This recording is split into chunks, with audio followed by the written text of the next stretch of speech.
안녕하세요. 저는 서강대학교에서 학생들을 가르치고 있는 정반이라고 합니다. 오늘 여러분들과 아주 짧은 시간 동안 스포츠 인권에 대한 이야기를 나누려고 이 자리에 섰는데요.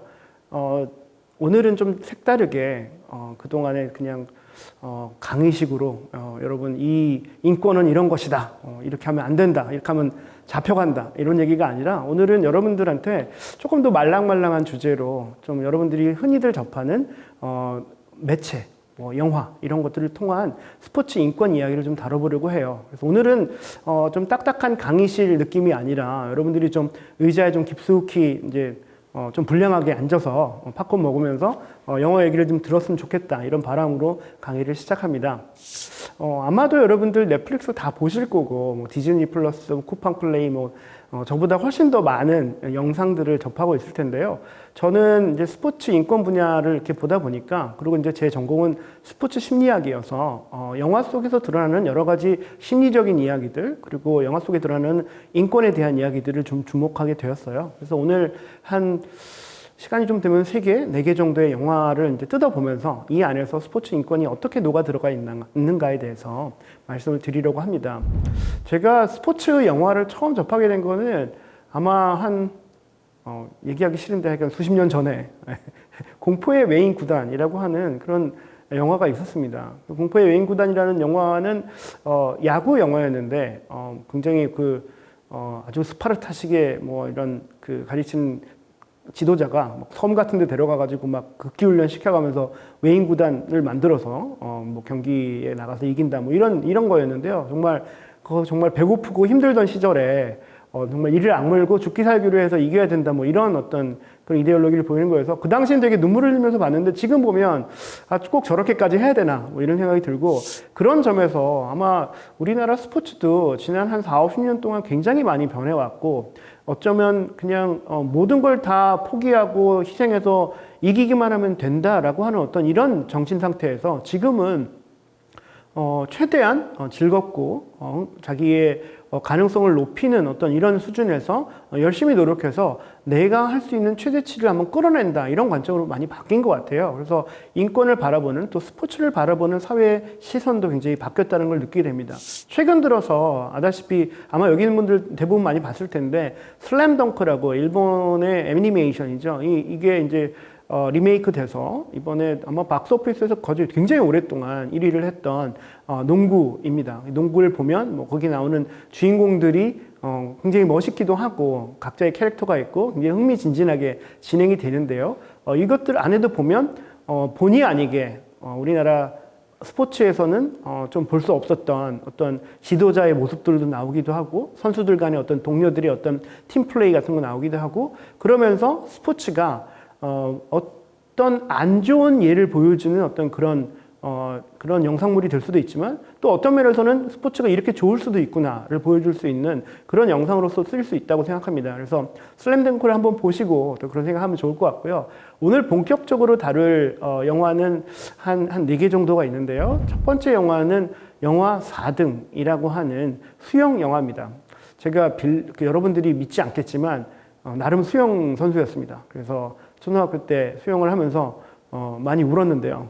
수영하면서 울면은 아무도 모릅니다. 왜냐하면 수경에 땀 차는 줄 아는데, 수영을 하면서 너무 힘들고, 그리고 그때는 또 굉장히 강압적으로 수영을 시켰기 때문에 힘들게 운동을 하면서 근데 이제 안 한다는 얘기도 못하고 이제 했던 생각이 나는데, 이 영화 4등이 2016년에 개봉된 국가인권위에서 기획해서 만들었던 스포츠 인권의 본격적인 영화입니다. 그거 개봉할 때 제가 그 GV에 가서 그때 얘기도 하고 거기에 나온 배우들이랑 같이 이제 대화도 나누고 그랬었는데요. 이 영화를 한번 보시면, 이 영화가 담고 있는 사실은 그냥 스포츠에만 적용되는 건 아니고 굉장히 광범위하게 우리 사회에서 무엇을 추구하고 있는가, 인류 대학교, 아니면 더 좋은 대학교, 아니면 더 좋은 입시, 이런 것들을 고스란히 드러내고 있는 굉장히 좋은 영화라고 생각합니다. 이 영화의 시작은 사실 처음에 흑백으로 나오는데요. 흑백으로 나오는 그 젊은 시절에 광수라고 하는 천재적인 수영 선수가 태릉 선수촌에서 수영 트레이닝을 하는, 훈련을 하는 장면부터 시작이 됩니다. 이 친구는 너무 잘했기 때문에 아시안게임 국제대회를 앞두고 지금 계속 한국 신기록을 깨고 있는 선수인데요. 그만큼 또 굉장히 거만하고 그리고 진짜 아나무인인 선수여서 밤에 나와서 기자들이랑 포장마차에서 고등학생인데 소주 막 글라스로 먹고 다음날 가가지고 한국 신기록 세우고 뭐 이런 선수였습니다. 그러다가 이제 좀 도가 지나쳐서 이제 도박을 하다가 고향 내려갔다 동네 형들이랑 도박하다가 이제 시간이 늦어져가지고 이제 선수촌에 들어온 시간을 놓치고 다음날 들어가면서 이 코치한테 체벌 이제 맞게 되는데요. 그 맞는 장면에서 이 광수가 들어가서 안 하겠다. 그리고 이제 뛰쳐나갑니다. 그래가지고 이제 자기가 선수 생활을 그만두는 장면이 나고 오버랩이 되면서 현재의 아주 나른하게 멍청한 표정으로 수영장을 바라보고 있는 이제 30대 후반이 된 광수 수영 코치가 나오는데요. 이 코치는 자기가 그렇게 잠재력이 있었던 선수였지만 그 체벌로 인해서 선수 생활을 그만두고 나와서 동네에서 수영을 가리키는 그런 선수가 됩니다.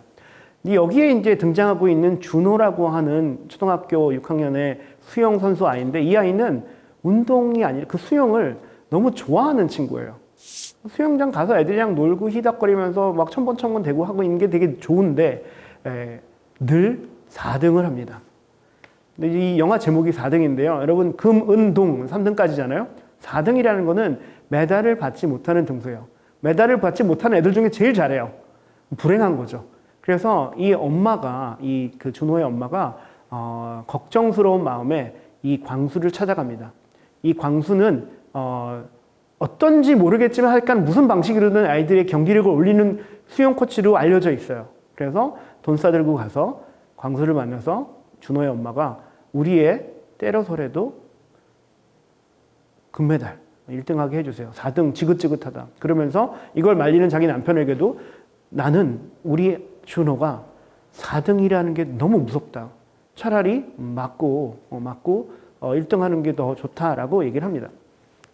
그래서 결국 이 아이가 맞게 되고 이 준호가 이 광수라는 코치의 아주 그 혹독한 훈련을 통해서 이 친구가 경기력이 향상이 되고 이제 3등하고 2등하고 이렇게 올라가는 걸 보면서 부모들은 열광을 하지만 이 아이의 표정은 점점 더 어두워지게 되는 거죠. 그리고 저항을 합니다. 때리는데 난 맞지 않겠다. 때려서 잘하는 건 나는 잘하는 게 아니라고 생각한다. 그리고 도망갑니다. 그리고 운동을 그만둬요. 엄마는 머리 싸매고 누웠고요. 그러면서 그동안까지 이렇게 보이던 이 준호를 향한 엄마의 그 과도한 사랑은 이제 그 밑에 있는 지호한테, 지호를 이제 또 달달 볶습니다.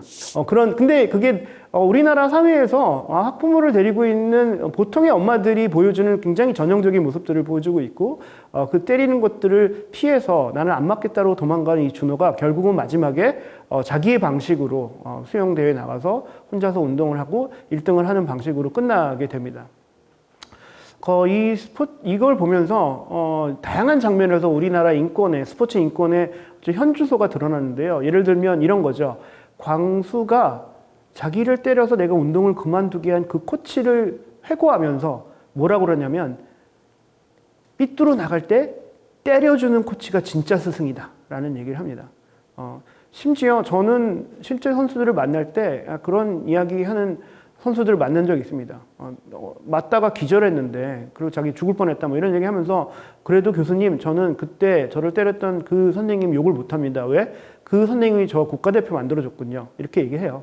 그러니까 어떤 경기력으로 승부하는 이 세계에서 그렇게 체벌이라도 맞아서라도 대학 가고 맞아서라도 메달 따기 하는 게 어느 정도 용인이 되는 어떤 이런 사회가 있는 거죠. 그런 부분들이 지금 여기서 고스란히 드러나게 있고 그 광수의 어떤 그런 그 너무나 형편없는 이런 코칭에 진저를 치고 이제 도망가는 이 장면에서 제가 이 전체 이 영화에서 가장 아름다운 장면이 핸델의 라르고라고 하는 굉장히 그 유명한 피아노 곡인데요. 그 곡이 잔잔하게 깔리면서 준호가 밤에 혼자서 그 좋아하는 수영을 하기 위해서 물에 들어가서 물을 향해 들어오는 그 빛을 손에다 비춰보면서 그 굉장히 신비롭게 이거 보는 장면이 나오는데요. 그 음악과 함께 우리가 운동을 한다는 거, 우리가 스포츠 한다는 거 어쩌면 레인을 다 걷어버리고 그 움직임과 그 물과 함께 어우러지는 그 아름다움의 현장으로 돌진하는 게 오히려 이 스포츠의 본질이 아닐까 하는 장면이 굉장히 아름답게 표현이 되어 있고요. 나중에 이 영화를 보게 되시면 그 장면에서 그때 정반 선생이 얘기한 부분이 요거구나. 준호가 손에 비치는 햇빛을 이렇게 돌아보면서 뒤에 깔리는 그 핸들의 라르고와 함께 아름답게 펼쳐지는 굉장히 명장면이 있습니다. 찾아보시고요.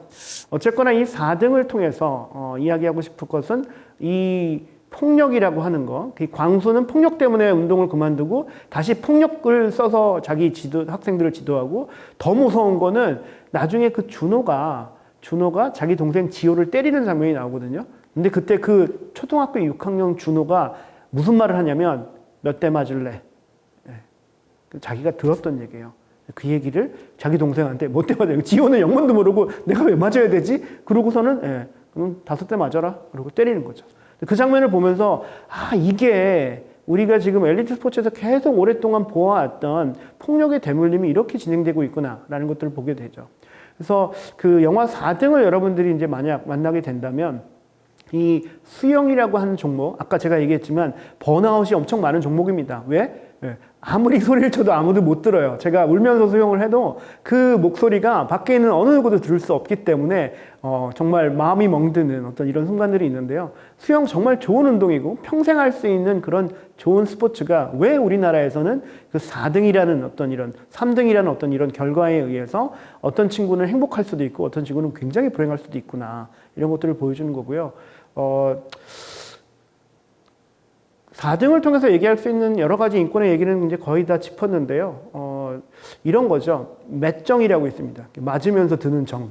그래서 아까 얘기했던 그 선수가 얘기했던 제 지도자 욕을 못하겠다. 이런 것들이 제가 볼 땐 정상적이지 않은데, 이런 어떤 맷정의 끈끈함들이 우리 스포츠에 여전히 남아있다라는 이야기를 좀 드리고 싶습니다.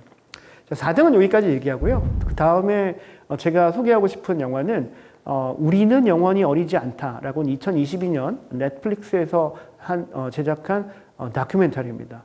이 다큐멘터리는 영어 제목은 애슬릿 A라고 하는 거고요. 그 애슬릿 A는 이 사건이 벌어질 때 이 사건을 최초 고발한 그 선수를 실명을 안 쓰고 그냥 애슬릿 A라고 표현했기 때문에 그 애슬릿 A에 대한 다큐멘터리를 했습니다. 인디애나폴리스에 있는 아주 작은 그 신문사에서 이 미국 여자 국가대표 체조 선수들에 대한 주치의의 성폭력 의혹 사건이 불거집니다. 이게 불거졌을 때 다들 믿질 않았어요. 어떻게 이런 일이 있을까? 근데 그 매기 니콜스라고, 그 애슬릿 A가 매기 니콜스인데요. 매기 니콜스가 이 사실을 코치한테 얘기하죠. 코치는 그 회장한테 보고를 했겠죠. 회장이 학부모한테, 그 부모한테 전화해서 지금 우리 수사 들어갔다. FBI 지금 하고 있으니까 좀만 기다려달라. 그리고 아무 일도 벌어지지 않습니다. 그리고 1년 후에 올림픽 선발전에서 알 수 없는 이유로, 그때 매기 니콜스가 굉장히 잘했어요. 근데 후보에서도 밀려납니다. 그래서 자기는 자기의 당한 피해 사실을 알렸을 뿐인데 내가 평생 꿈꾸고 있던 올림픽 출전을 못하게 됐다라는 사실이 현실이 된 거죠. 그러면서 이 사실을 이제 외부에 있는 그 인디애나폴리스에 있는 그 인디펜던트 프레스에 알리고, 이게 이제 공론화가 되면서 수사가 들어가기 시작하는데, 알고 보니까 이 레리 나사르라고 하는 미시건 대학교, 미시건 스테이트에 있는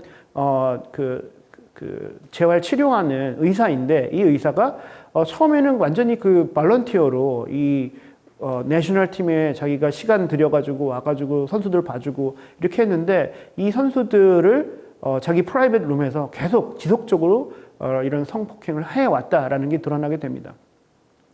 이 영화를 보면서 제가 조금 의미 있게 봤던 거는, 한 가지는 이 사건이 쭉 진행되는 과정에서 이 사건을 바로잡는, 제대로 하는 사람들이 대부분 여성들이었다는 점이 되게 주목하고 싶어요.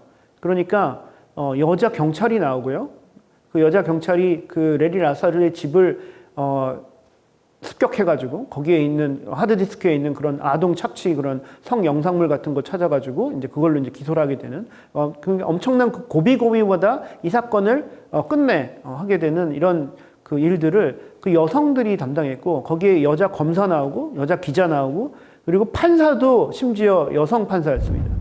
근데 이례적으로 이 사건이 불거지고 이 사건이 이제 법정으로 가게 됐을 때 법정에 이 생존자들, 이 레리 나사르의 피해를 받은 여성들을 156명을 초대합니다. 이들이 와서 한 명 한 명 이 레리 나사르의 만행을 눈을 똑바로 보면서 얘기하는 그런 시간을 갖고요. 그 시간을 통해서 굉장히 많은 그 생존자들이 나만 이런 게 아니고 나처럼 이렇게 피해당한 사람이 여럿이 있는데 이들이 지금 가만히 있지 않는구나. 내가 목소리를 내는 거야.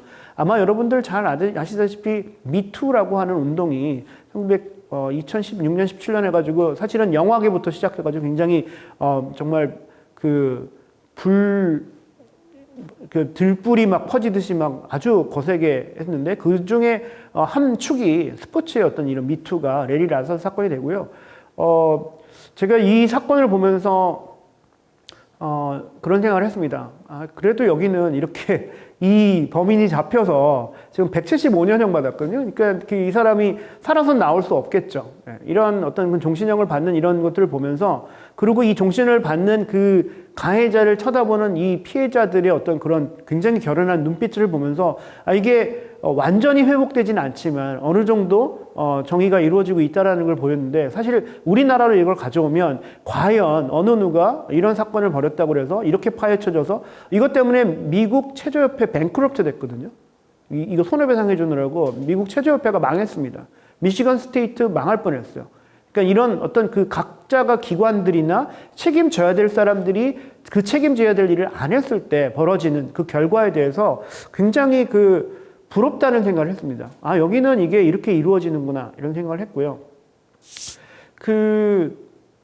근데 사실은 미국 사회 중에서 이거 굉장히 드문 케이스거든요. 이런 일이 벌어지는 게. 왜 그랬나를 조금 더 들여다보면 사실 그 체조협회 회장이 마케팅 전문가고 돈을 되게 밝히는 분이에요. 그래서 미국의 여자 국가대표 올림픽 대표팀 선발하는 게 거의 쇼처럼 전 미국에 막 하고 거기 막 시리얼에 막 포장 상자에 막 매그니펜트 세븐 그래서 7명의 그 대표팀이 그 포장지에 나오고 막 이러면서 그걸로 굉장히 홍보를 하는 어떤 그런데 홍보를 하려면 얘네들이 금메달 따야 되는 거예요. 그러니까 협회는 이 금메달 따기 위해서 모든 지원을 아끼지 않는데 거기에 핵심에 서 있던 코치가 예전에 동구권에 라티나 코바네치라고 하는 무슨 그 2단 평행에서 세계 최초로 10점 만점을 받던 그 콜로리라고 하는 그 코치 부부인데 이 사람을 미국으로 귀화시켜서 이들이 그 동구권의 방식으로 이 아이들을 가리킵니다. 근데 그 방식이라는 게 우리가 평소에 보고 있는 한국에서 굉장히 안 좋은 방식 다 하고 있는 거예요. 애들 막 따귀 때리고 뭐 욕하고 뭐 애들 부들부들 떨면서 막 하는데 텍사스의 어떤 렌치를 하나가 그냥 자기 왕국을 만들어서 외부 통제 다 끊고 그 안에 들어가서 완전히 합숙하면서 아이들이 그렇게 달달 볶는데 그 중에서 가장 인간적으로 대해주는 딱 한 사람이 레리 나사르였어요. 레리 나사르가 이제 막 체중 조절 막 이러는데 뒤에서 사탕 주고 뭐 마사지 해주면서 막 어려운 거 얘기 들어주고 그 어른들 정말 혹독한 훈련 중에서 가장 인간적으로 대해줬던 사람이 레리 나사르였다고 회고를 합니다. 그 인간적으로 대했던 그 어른이 그 나쁜 짓을 한 거죠. 이렇게 취약한 상황에서. 그래서 그 선수들이 마사지라는데 왜 여기를 만지지? 뭐 이렇게 이상한 생각하면서도 이 어른이 가장 여기에서 나를 인간적으로 대해주는 사람이라는 것 때문에 저항을 안 하고 계속 오랫동안 수백 명의 피해자들이 나오게 된 그런 배경이 있었죠. 그래서 하나는 스포츠가 어떤 본질을 잃어버리고 어떤 외부로 어떤 돈을 벌거나 홍보나 어떤 이런 식으로 질주했을 때 벌어지는, 그래서 꼭 경기력이 필요하기 때문에 이것들을 계속 유지하기 위해서 갈아 넣어야 되는 시스템이 필요하고 그거를 끌고 나간 지도자가 생기고 그 지도자를 계속 보유하면서 올림픽 메달을 향해서 가고 그 안에서 이런 어두운 일들이 벌어지는 걸 쉬쉬하게 되고 피해자들이 속출하게 되는 이런 것들이 나오고요. 마지막 장면에 맥인 니콜스가 결국은 NCAA의 그 대학 선수로서 올림픽 대표까지 나중에 얼마나 잘하겠어요. 그 대표팀에 알라바마가 있는 주립대학의 대표 선수로 전민기 선수권 대회 나가서 막 1등하고 우승하고 자기 동료들이랑 막 펄쩍펄쩍 뛰는 모습이 나오는데 그걸 보면서 어떤 것들을 잘한다라는 의미가 이렇게 아름답게 될 수도 있는 반면에 아까 그 올림픽이라는 어떤 그 목표를 향해서 그 어린 선수들이 굉장히 어두운 경험들을 할 수밖에 없는 이런 시스템도 있었다. 그래서 그 매기 니콜스의 그 환한 표정을 마지막으로 오베를 하면서 우리는 영원히 어리지 않다라는 영화가 막을 내립니다. 이 영화는 청소년 불가여서 여러분들이 보기 좀 어렵지만 뭐 다른 내용이 나오는 게 아니라 그 내용 자체가 성폭행과 관련된 거여서 그 부모님과 함께 보면 좋을 것 같다는 생각을 합니다. 네, 세 번째로 제가 소개해드릴 영화는요. 최근에 본 영화 중에 제가 굉장히 감명 깊게 봤던 The Redeem Team이라고 하는 이것도 넷플릭스의 다큐멘터리입니다. 바로 작년에 나왔고요. 이 영화는 2008년도 베이징 올림픽에 참가한 남자 국가대표 농구, 미국의 국가대표팀이었고요. 이 팀에 대한 다큐멘터리입니다. 여러분들 흔히 잘 아는 그 르브론 제임스가 주장이었고요. 르브론 제임스, 코비 브라이언트, 지금은 이제 돌아가셨지만 이런 전설적인 선수들이 다 나오고, 그러니까 영화여서 다큐멘터리인데 실제 이런 선수들이 나오니까 너무나 실감나게 이렇게 영화를 보여줍니다. 이 영화의 배경은 사실 92년도 바르셀로나부터 미국의 농구 대표팀은 드림팀이라고 들렸던 마이클 조단, 찰스 버클리, 샤퀴 오닐 이런 애들이 나가서 한 더블 스코어로 세계의 다른 국가의 다른 나라 팀들을 이기던 드림팀의 스토리부터 시작합니다. 그렇게 전 세계를 압도하던 미국 남자 농구팀이 2002년 아테네 올림픽에서 충격적인 동메달을 tab니다. 아르헨티나한테 져서 동메달을 땄는데요. 굉장히 아주 모욕적인 순간이었고, 그래서 미국 농구협회에서 정말 절치부심 끝에, 예전에는 그냥 드림팀 그냥 구성해서 그냥 한 일주일 맞춰보고 나가서 금메달 따오면 되고 이런 거였는데, 2002년 이후에 어떤 일이 벌어졌냐면 4년 전에 2008년 베이징 하기 전 4년 전에 2004년에 벌써 아까 2004년이 아테네 올림픽이군요. 4년 전에 이거 끝나고 나서 코치를 선임하고 듀크 대학의 코치 K라고 하는 슈셉스키라고 하는 아주 전설적인 대학 농구의 감독을 국가대표 감독으로 선임을 하고 이 엔트리를 4년 전에 짭니다. 4년 동안 한 달 정도 라스베가스에 모여가지고 합숙 훈련을 해요. 이 사람들이 보통 사람들이 아니라 NBA 선수들입니다. 세계적인 선수들을 호텔에 넣어가지고 합숙시키면서 정말 절치부심해가지고 올라가는데, 그 동안에서 어떤 일들이 벌어지는가를 보여주는 다큐멘터리입니다. 제가 이 영화를 보면서 다양한 관점에서 볼 수 있는데, 하나의 관점은 예를 들어서 코비 브라이언트가 이 팀에 뒤늦게 합류를 하면서 리더로서의 어떤 모습을 보여주는 거예요. 여러분들 스포츠를 하면서 여러분들이 만약에 팀 스포츠를 한다면 여러분들이 어떤 그룹을, 어떤 팀을 이끌 위치에 가서 이끌어보는 경험을 합니다. 리더십 스킬을 기를 수 있는 기회가 있는데 너무나도 중요하고, 이것들을 잘 스윙해낸다면 여러분들의 앞날에 여러 가지 아주 큰 도움이 될 텐데요. 코비 브라이언트가 굉장히 독특한 방식으로 이 팀을 이끕니다. 코비 브라이언트는 아다시피 매우 내성적인 독고다이입니다. 혼자 하는데, 그때 르브론 제임스는 완전히 그냥 아웃고잉한 이런 선수고, 이 이제 알파메일이 있고, 이 팀이 처음에 어떻게 했는지 라스베가스 밤에 훈련 끝나면 애들 다 나가서 도박하고 술 마시고 새벽 4시에 막 들어오는데, 코비 브라이언트가 새벽 5시에 짐을 향하는 모습을 애들이 술 먹고 들어오다 봅니다. 쟤 뭐지? 그 팀에서 가장 베테랑이고 이 팀의 기둥인 선수가 아무 말 안 하고, 니네 운동에 왜 술 먹어? 이거 안 하고 그냥 트레이닝 백을 들고 웨이트룸으로 가는 거를 사람들이 술 먹고 들어오다 봐요. 아무 말도 안 했는데 일주일 후, 2주일 후에 점점 저 애들이 술을 안 먹고 같은 시간에 같이 트레이닝 백을 갖고 그 백을 들고 웨이트룸으로 향합니다. 이런 것들이 제가 볼 때는 말로 하는 게 아니라 몸으로 보여주는, 행동으로 보여주는 어떤 리더십이라고 보이는데, 코비 브라이언트가 그런 식으로 이 팀을 이끄는 장면들이 나옵니다. 이 다큐멘터리에서 제가 가장 인상적으로 봤던 부분은 마지막 결승전에서 스페인이랑 붙은 경기인데, 스페인 팀 세계 최강이었고 엄청 잘하는 팀인데 이 팀이랑 붙어서 역대 최고의 경기를 끌어내는데, 스포츠가 그런 것 같아요. 그냥 설렁설렁 대충 할 때는 최대한 안 나오잖아요. 스페인 팀이 어떤 팀이냐면 정말 똘똘 뭉쳐서 팀으로 승리를 이끄는 굉장히 팀워크가 되게 훌륭한 팀인데 이 압도적인 그 리딤 팀의 그 기량에 맞서서 끝까지 포기를 하지 않습니다. 보통 팀 같으면 한 20점 차이 나면 포기하고 그냥 해프 스코어로 끝나는데 이 스페인 팀은 마지막 5분, 4분, 3분까지 끝까지 따라오는 거예요. 그래서 이 스페인 팀의 생각은 뭐냐면 니네들이 아무리 강해도 우리가 끝까지 포기 않고 잡으면 잡을 수 있다라는 걸로 가는 거죠. 그래서 마지막 한 2분 남겨놓고 뭐 2점 차이까지 따라옵니다. 그 순간에 다시 후련히 호비 브라이언트가 내가 담당하마 그래서 그 다음 플레이를 4점짜리 뭐 슛 넣고 뭐 파울하고 리바운드하고 뭐 이러면서 완전히 휘젓고 다니면서 게임을 결정을 짓는데 그런 식으로 하면서 끝나고 나서 제가 이 경기를 돌아보면서 무슨 생각했냐면 야, 농구로 이 지구상에서 보여줄 수 있는 최고의 경기를 보여주는구나 라는 생각을 했어요. 왜? 스페인 팀이 열심히 했기 때문에. 리딤 팀은 기량이 있죠. 잘할 수 있습니다. 근데 그 맞서는 상대가 끝까지 포기 안 하고 끝까지 계속 따라오니까 이 팀 두 팀이 보여줄 수 있는 최대의 기량을 우리 이 전 지구에 있는 인류를 상대로 보여줄 수 있는 거죠. 그 경기를 보면서 이거는 진짜 역대급 경기다. 여러분들 그런 경기를 보고 나면 매우 고마워해야 됩니다.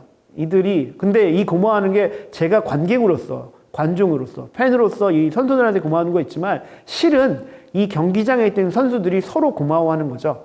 왜? 네가 그렇게 열심히 했기 때문에 내가 최대치를 끌어내서 이런 아름다운 경기를 할 수 있었다라는 그런 인정을 할 수 있는 거죠. 그 장면이 저는 이 리딤 팀에서 굉장히 흥미로웠다고 생각하고요.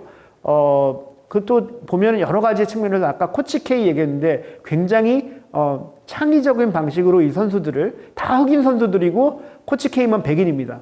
이 백인의 키 조그마한 이 코치가 어떻게 이 팀을 하나로 묶어서 진행하고 있는지를 자세히 들여다보면 볼수록 여러 가지 배울 점이 많은 좋은 다큐멘터리라고 생각합니다.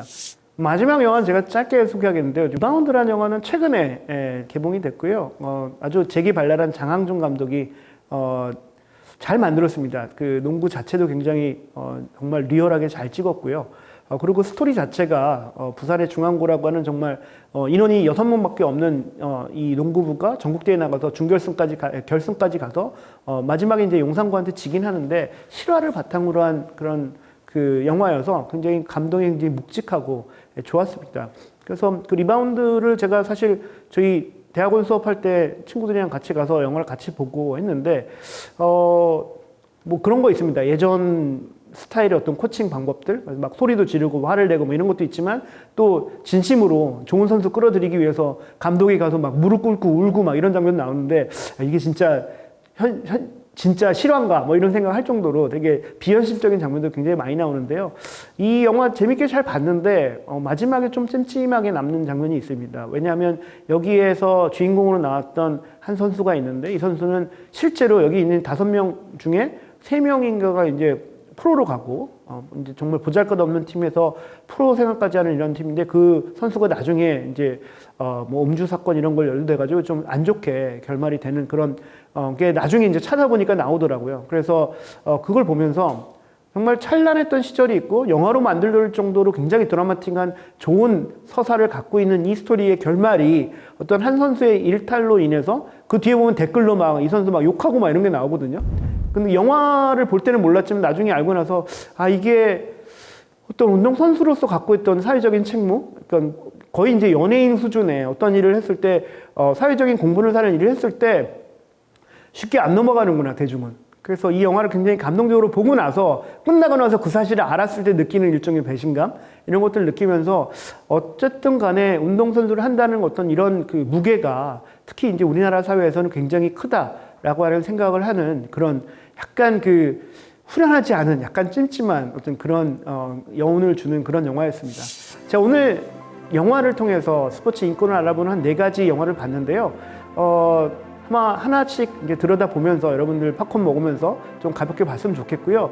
하지만 가볍지만은 않은 그런 주제들을 담고 있어서 여러분들 보면서 오늘 그냥 딱딱한 강의가 아닌 이야기로 좀 풀어본 영화 이야기 잘 듣고 여러분들 영화를 통해서도 우리가 스포츠 인권에 대한 새로운 것들을 발견할 수 있다는 것들을 좀 알았으면 좋겠다 이런 바람에서 오늘 강의를 준비했습니다.